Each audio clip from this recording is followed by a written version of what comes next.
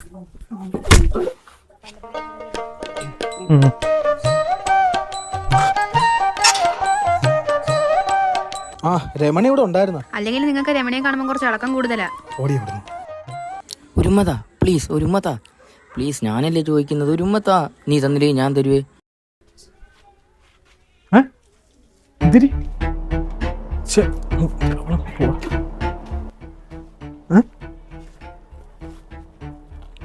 നീ തരണ്ട, ഞാൻ തന്നോളാം. ഉമ്മ ഉമ്മ ഉമ്മ ഉമ്മ ഉമ്മ ഉമ്മ ഉമ്മ ഉമ്മ ഉമ്മ ഉമ്മ ഉമ്മ ഉമ്മ ഉമ്മ ഉമ്മ. കണ്ട കണ്ട ശബ്ദം കേൾക്കുന്നുണ്ട. പല്ലിയായിരിക്കും ചിലപ്പോ.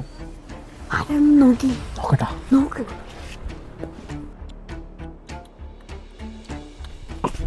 സുദേവന്റെ മോയ്.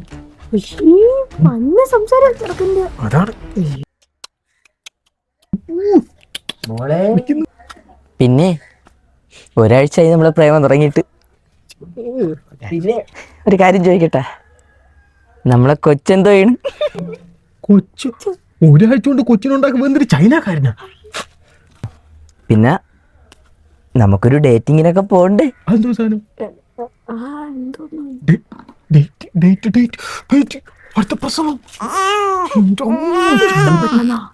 ഇവ ആരുടെ പോയി? പിന്നെ ഒരു ക്യാൻഡിൽ ഡിന്നർ പ്ലാൻ ചെയ്യുന്നുണ്ട് കേട്ടാ. മനസ്സിലായ ആട്ടിന്റെ ഇടയിൽ ഡിന്നറിന് പോണം. ഓടി അവിടെ തന്നെളിയേ. രമണന്റെ മോൻ. നിനക്കൊരു സാധനം കൊണ്ടുവന്നിട്ടുണ്ട്. എന്താ കളിയാ? എന്റെ പൊന്നളിയെ, എത്ര നാളായടാ ഇതൊന്ന് രുചിച്ച് നോക്കിയിട്ട്. മയക്ക് വരുന്നു ഉറപ്പിച്ച്. ഇതൊന്ന് നക്കി നോക്ക്.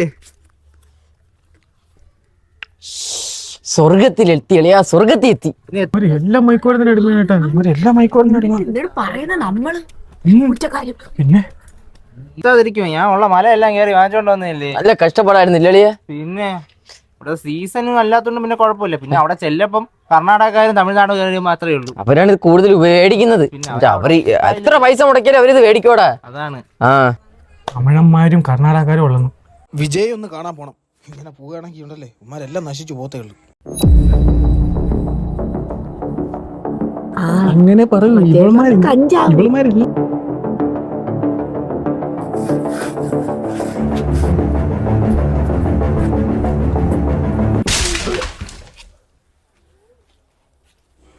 അത് അങ്ങനെ അല്ലത് അമ്മേ.